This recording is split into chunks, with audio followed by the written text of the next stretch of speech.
Karate ಕ್ಷೇತ್ರದಲ್ಲಿ ಉತ್ತಮ ಸಾಧನೆ ಮಾಡುವ ಮೂಲಕ ಇಂಡಿಯಾ ಬುಕ್ ಆಫ್ ರೆಕಾರ್ಡ್ ಚಿನ್ನದ ಪದಕಕ್ಕೆ ಕೋಲಾರದ ರುಮಾನಾ ಕೌಸರ್ ಭಾಜನರಾಗಿದ್ದಾರೆ. ಕರಾಟೆ ಕ್ಷೇತ್ರದಲ್ಲಿ ಉತ್ತಮ ಸಾಧನೆ ಮಾಡಿರುವ ಅಂತಾರಾಷ್ಟ್ರೀಯ ಕರಾಟೆ ಪಟು Rumana Kausar India book of record 2023-24ರ ಚಿನ್ನದ ಪದಕಕ್ಕೆ ಭಾಜನರಾಗಿದ್ದಾರೆ. ಸಿಂಗಾಪುರ್ ಸೇರಿದಂತೆ ವಿವಿಧೆಡೆ ಅಂತಾರಾಷ್ಟ್ರೀಯ ಕರಾಟೆ ಸ್ಪರ್ಧೆಯಲ್ಲಿ ಭಾರತದ ಪ್ರತಿನಿಧಿಯಾಗಿ ಭಾಗವಹಿಸಿರುವ ರುಮಾನಾ ಹಲವು ಚಿನ್ನದ ಪದಕಗಳನ್ನು ತಮ್ಮದಾಗಿಸಿಕೊಂಡಿದ್ದಾರೆ.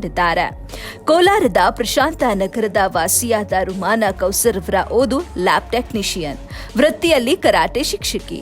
ತಂದೆ ರಶೀದ್ ಅಹಮದ್ ಆಟೋ ಚಾಲಕರಾಗಿದ್ದು, ತಾಯಿ ಬಾನಾ ಧರ್ಮಸ್ಥಳ ಸಂಸ್ಥೆಯಲ್ಲಿ ಕಾರ್ಯನಿರ್ವಹಿಸುತ್ತಿದ್ದಾರೆ. ಗಂಡ ಕೌಸರ್ ಬೇಗಂ ಮತ್ತು ತಮ್ಮ ಸೈಯದ್ ಮುಬಾರಕ್. ಕರಾಟೆ ಅನ್ನೋದು ಆತ್ಮರಕ್ಷಣೆಗಾಗಿ ಬೆಳೆದು ಬಂದಂತಹ ಒಂದು ಚಾಕಚಕ್ಯತೆ. ಅದು ಕ್ರೀಡೆಯಾಗಿ ಬೆಳೆದು ಬಂದಿದೆ. ಇಂದಿನ ಆಗುಹೋಗುಗಳನ್ನು ಗಮನಿಸಿದ್ರೆ ಮುಖ್ಯವಾಗಿ ಹೆಣ್ಣು ಮಕ್ಕಳು ತಮ್ಮ ಆತ್ಮರಕ್ಷಣೆಗೆ ಈ ಕಲೆಯನ್ನ ಕಲಿಯೋದು ಸಾಮಾಜಿಕ ದೃಷ್ಟಿಯಿಂದ ತುಂಬಾ ಮಹತ್ವ ಪಡೆದುಕೊಂಡಿದೆ. ಹಾಗೆ taluk level, district level, state level, national ಲೆವೆಲ್ವರೆಗೂ ಹೋಗಿ ಆಮೇಲೆ ಕಾಲೇಜಲ್ಲೂ ರವಿ ಕಾಲೇಜಲ್ಲಿ ನಾನು ಸ್ಟಡೀಸ್ ಮಾಡಿದ್ದು. ಫಸ್ಟ್ PUC ಅಲ್ಲಿ ಇರುವಾಗ ಕಾರವಾರಲ್ಲಿ ಫಸ್ಟ್ ನಮಗೆ ಸ್ಟೇಟ್ ಲೆವೆಲ್ ಅಲ್ಲಿ ಹೋಗಿ ಬಂದೆ. ಅಲ್ಲಿ ಫಸ್ಟ್ ಟೈಮಲ್ಲಿ ಹೋಗಿ ನಮ್ಗೆ ಯಾರು ಗುರ್ಸಲ್ಲ. ಹಾಗೆ ನನ್ನ ಮನಸ್ಸಲ್ಲಿ ಏನ್ ಬಂತು, ನಾನು ಒಂದು ಕರಾಟೆ ಹೆಣ್ಣು ಮಕ್ಕಳಿಗೆ ಒಂದು ಆತ್ಮರಕ್ಷಣೆ ಕರಾಟೆ ತರಬೇತಿಯನ್ನು ಕೊಡ್ಬೇಕು ಹೇಳಿ ಸಮಾಜ ಕಲ್ಯಾಣ ಇಲಾಖೆ ಮತ್ತು ಹಿಂದುಳಿದ ಕರಾಟೆ. ರುಮಾನಾ ಕೌಸರ್ ಈ ಕ್ರೀಡೆಯಲ್ಲಿ ಅಂತರ್ದೇಶೀಯ ಖ್ಯಾತಿ ತಾರಾ ಪಟ್ಟವನ್ನ ಏರಿದ್ದಾರೆ. ಇದಕ್ಕೆ ಅವರ ತಾಯಿ ಶಬಾನಾರವರ ಉತ್ತೇಜನ ಮತ್ತು ಪ್ರೋತ್ಸಾಹ ಮುಖ್ಯ ಕಾರಣವೆಂದು ರುಮಾನಾ ವಿಶೇಷವಾಗಿ ಹೇಳಿಕೊಂಡಿದ್ದಾರೆ. ಅಷ್ಟೊಂದು ಸ್ವಾತಂತ್ರ್ಯವಿಲ್ಲದಿದ್ರೂ ಕೂಡ ಅವರು ಕೊಟ್ಟ ಮಾರ್ಗದರ್ಶನ ಮತ್ತು ಸಹಕಾರ ಈ ಸಾಧನೆಗೆ ಕಾರಣವೆಂದು ಈ ಕರಾಟೆ ಪಟು ಅಮ್ಮನಿಗೆ ವಿಶೇಷ ಪ್ರೀತಿ ಮತ್ತು ಗೌರವ ಸ್ಥಾನ ಕೊಟ್ಟಿದ್ದಾರೆ. ಕರಾಟೆಯಲ್ಲಿ ರುಮಾನಾ ಕೌಸರ್ ಅಂತರ್ದೇಶೀಯ ತಾರೆಯಾಗಿ ಬೆಳಗಿದ್ದಾರೆ. ಅವರು ಒಟ್ಟು 35 ಚಿನ್ನದ ಪದಕಗಳು, 15 ಬೆಳ್ಳಿ ಪದಕಗಳು, 15 ಕಂಚಿನ ಪದಕಗಳು ಮತ್ತು 55 ಟ್ರೋಫಿಗಳನ್ನು ಗೆದ್ದಿದ್ದಾರೆ. ಇತ್ತೀಚಿನ ಕೆಲವು ಮುಖ್ಯ ಪ್ರಶಸ್ತಿಗಳನ್ನು ಕೂಡ ಇವರಿಗೆ ಕೊಡಲಾಗಿದೆ.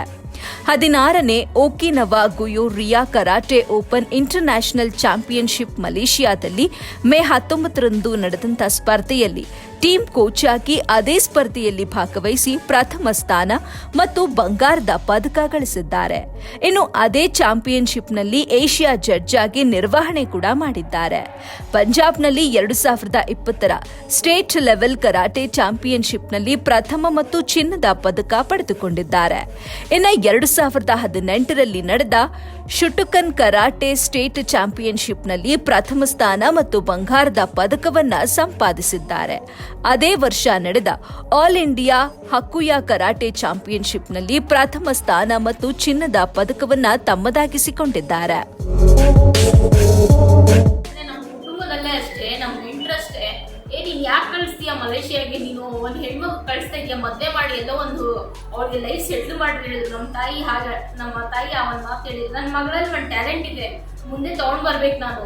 ಯಾಕಂದ್ರೆ ಎಲ್ಲಾ ಹೆಣ್ಮಕ್ಳಿಗೂ ಆ ಒಂದು ಟ್ಯಾಲೆಂಟ್ ಬರಲ್ಲ. ಆ ಒಂದು ಟ್ಯಾಲೆಂಟ್ ಇಂದ ಯಾರಿಗೂ ಮುಂದೆ ಬರಲ್ಲ. ನನ್ನ ಮಕ್ಳಿಗೆ ನಾನು ಸಪೋರ್ಟ್ ಮಾಡೇ ಮಾಡ್ತೀನಿ. ನನ್ನ ಮದ್ವೆ ಆಗೋವರೆಗೂ ಅಷ್ಟೇ ನಮ್ಮಮ್ಮ ತುಂಬಾ ಸಪೋರ್ಟ್ ಮಾಡಿದ್ದಾರೆ. ನನ್ನ ಮುಂದೆನೂ ಅಷ್ಟೇ ಅವ್ರ ಒಂದು ಕನಸು ನನ್ನ ಮುಂದೆ ಯಾವಾಗ. ರುಮಾನಾ ಕೌಸರ್ ಬೇಗಂ ತಂಡಗಳು 18ನೇ ರಾಷ್ಟ್ರ ಮಟ್ಟದ ಕರಾಟೆ ಚಾಂಪಿಯನ್ಶಿಪ್ 2023ರ ಶಿವಮೊಗ್ಗದಲ್ಲಿ ನಡೆದ ಕ್ರೀಡಾಕೂಟದಲ್ಲಿ ಕರಾಟೆ ಮತ್ತು ಕುಮಿತೆ ವಿಭಾಗದಲ್ಲಿ ಪ್ರಥಮ, ದ್ವಿತೀಯ ಮತ್ತು ತೃತೀಯ ಸ್ಥಾನಗಳನ್ನು ಪಡೆದುಕೊಂಡಿದ್ದಾರೆ. ಇಷ್ಟೇ ಅಲ್ಲದೆ ಇಂಡಿಯಾ ಬುಕ್ ಆಫ್ ರೆಕಾರ್ಡ್ನಲ್ಲಿ ಚಿನ್ನದ ಪದಕವನ್ನು ಸಹ ಪಡೆದುಕೊಂಡಿದ್ದಾರೆ. ಜಿಲ್ಲಾದ್ಯಂತ ಪ್ರಸ್ತುತ ಮೊರಾರ್ಜಿ ದೇಸಾಯಿ, ಕಿತ್ತೂರು ರಾಣಿ ಚೆನ್ನಮ್ಮ, ಅಂಬೇಡ್ಕರ್, ಏಕಲವ್ಯ ವಸತಿ ಶಾಲೆಗಳಲ್ಲಿ 3000ಕ್ಕೂ ಹೆಚ್ಚು ಹೆಣ್ಣು ಮಕ್ಕಳಿಗೆ ಆತ್ಮರಕ್ಷಣೆ ಕರಾಟೆ ತರಬೇತಿಯನ್ನ ನೀಡಿದ್ದಾರೆ. ಧ್ವನಿ ಮಹಿಳಾ ಮತ್ತು ಮಕ್ಕಳ ಸಂಸ್ಥೆಯಲ್ಲಿ ಕೋಲಾರ ಕ್ಷೇತ್ರದ ಅಧ್ಯಕ್ಷರಾಗಿ ಕಾರ್ಯನಿರ್ವಹಿಸುತ್ತಾ ನೊಂದ ಮಹಿಳೆಯರಿಗೆ ಸಾಂತ್ವನ ಮತ್ತು ಸಮಸ್ಯೆಗಳನ್ನು ಬಗೆಹರಿಸುವ ಕಾರ್ಯದಲ್ಲಿ ತೊಡಗಿದ್ದಾರೆ. ಇನ್ನು ಜಿಲ್ಲಾ ಕನ್ನಡ ರಾಜ್ಯೋತ್ಸವ ಪ್ರಶಸ್ತಿ ಸೇರಿದಂತೆ ಹಲವು ಪ್ರಶಸ್ತಿಗಳನ್ನು ಇವರು ತಮ್ಮದಾಗಿಸಿಕೊಂಡು ಕರಾಟೆಯಲ್ಲಿ ಮತ್ತಷ್ಟು ಸಾಧನೆ ಮಾಡುವಂತ ಕನಸು ಕಂಡಿದ್ದಾರೆ. ಅಂತರ್ದೇಶೀಯ ಖ್ಯಾತಿ ಪಡೆದ ಕರಾಟೆ ಪಟು ಕೆ ರುಮಾನಾ ಕೌಸರ್ಗೆ ಇನ್ನೂ ಹೆಚ್ಚಿನ ಯಶಸ್ಸು ಮತ್ತು ಖ್ಯಾತಿ ಬರಲಿ ಎಂದು ನಮ್ಮೆಲ್ಲರ ಶುಭ ಹಾರೈಕೆ.